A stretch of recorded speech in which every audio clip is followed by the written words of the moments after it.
My chat, the purpose of my chat today is to further advance the idea of a caretaker government, especially in British Columbia, but more particularly in Canada and generally around the world.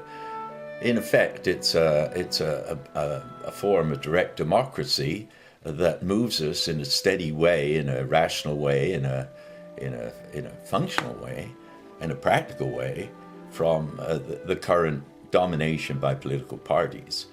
Political parties represent corporate interests. Corporate interests represent the vested interests of the various aristocracies, and the vested interests of the various aristocracies is a cut down on the number of the population. I mean, by and large, the eugenics people hang on to Malthus and the 18th century thinking, and they pervert the thinking of Adam Smith. They pervert the thinking of Darwin.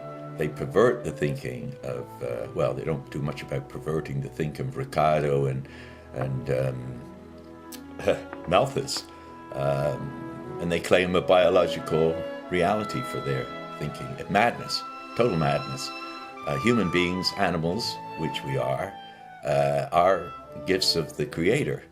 And life is a gift of the Creator. And the Creator is a more profound comprehension than most of us could even approach.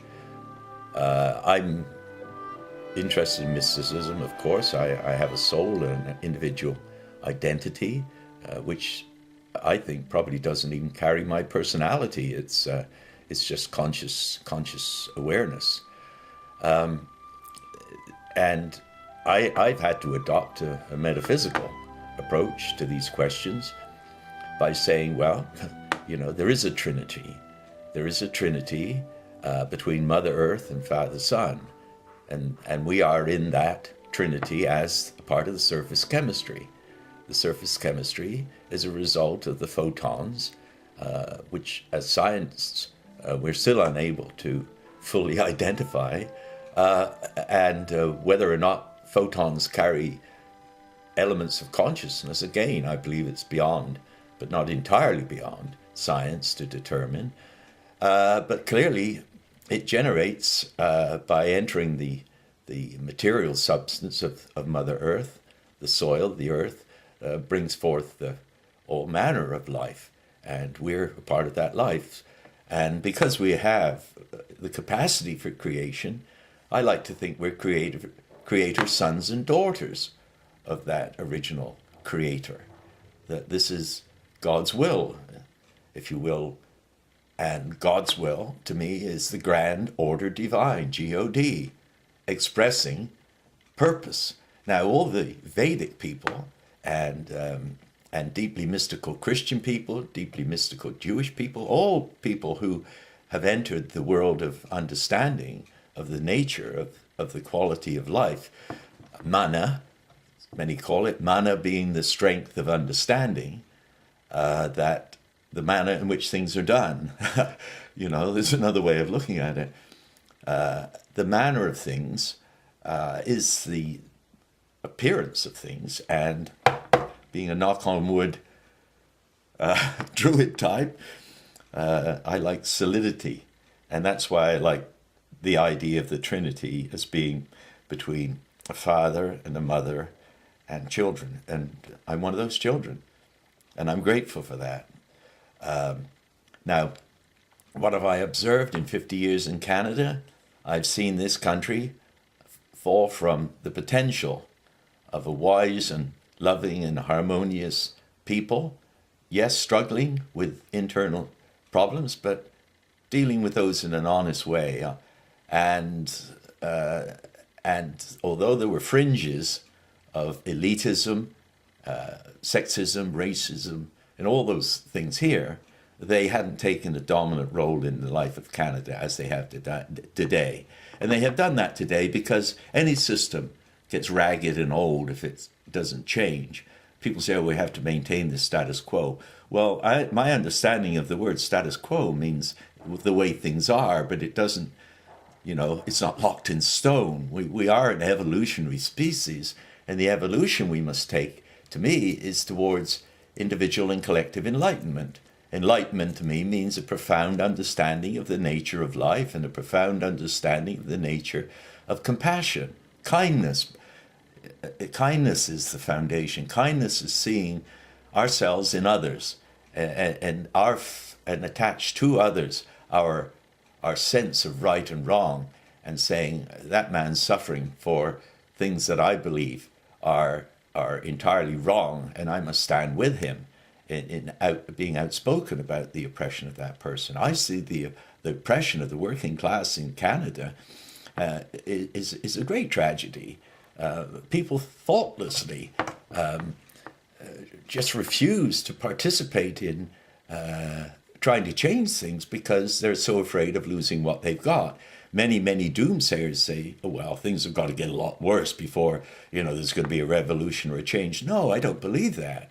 I believe it's possible to, by directing our affairs in an intelligent way, not exclusively to ourselves, not exclusively, I was going to say even, not even exclusively to our families, although God knows our first responsibility as individuals, as parents, as grandparents, is to ensure that our families are secure.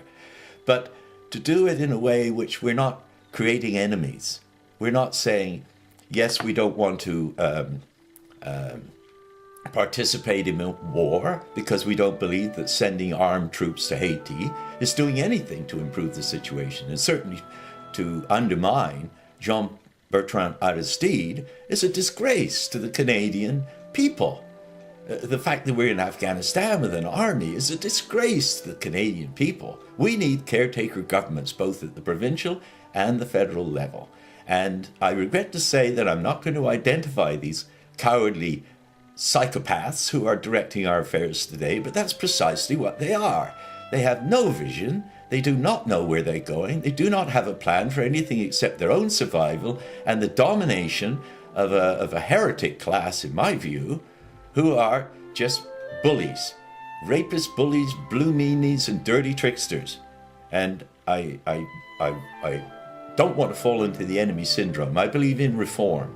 I believe these people can turn around and wake up to and move with the solidarity of the Canadian people towards a better world, towards better understandings, towards more kindness, towards approaching love, approaching the letting other vehicles evolve, or as one of my friends says, letting other vermin evolve. Well, if it's vermin, then by all means let them evolve. Let them evolve. Let them not stay as merely dangerous to our selective and collective survival. Hey, we have to be intelligent. We have to use our collective intelligence. And we cannot tolerate anymore the kind of idiocy that has been foisted on us by the federal government and the provincial government. Time now for change. Vote none of the above in the next election. And if you really want to make a fuss, well, write a letter and say, I refuse to pay any more taxes until Canada brings its troops home from Afghanistan and we change our attitude towards the way we're dealing with the people in Haiti. That's my message for today. And I hope I didn't rant too long. God bless you all, and peace and blessings. Thank you very much.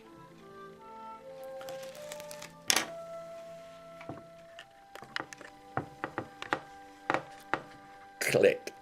God bless.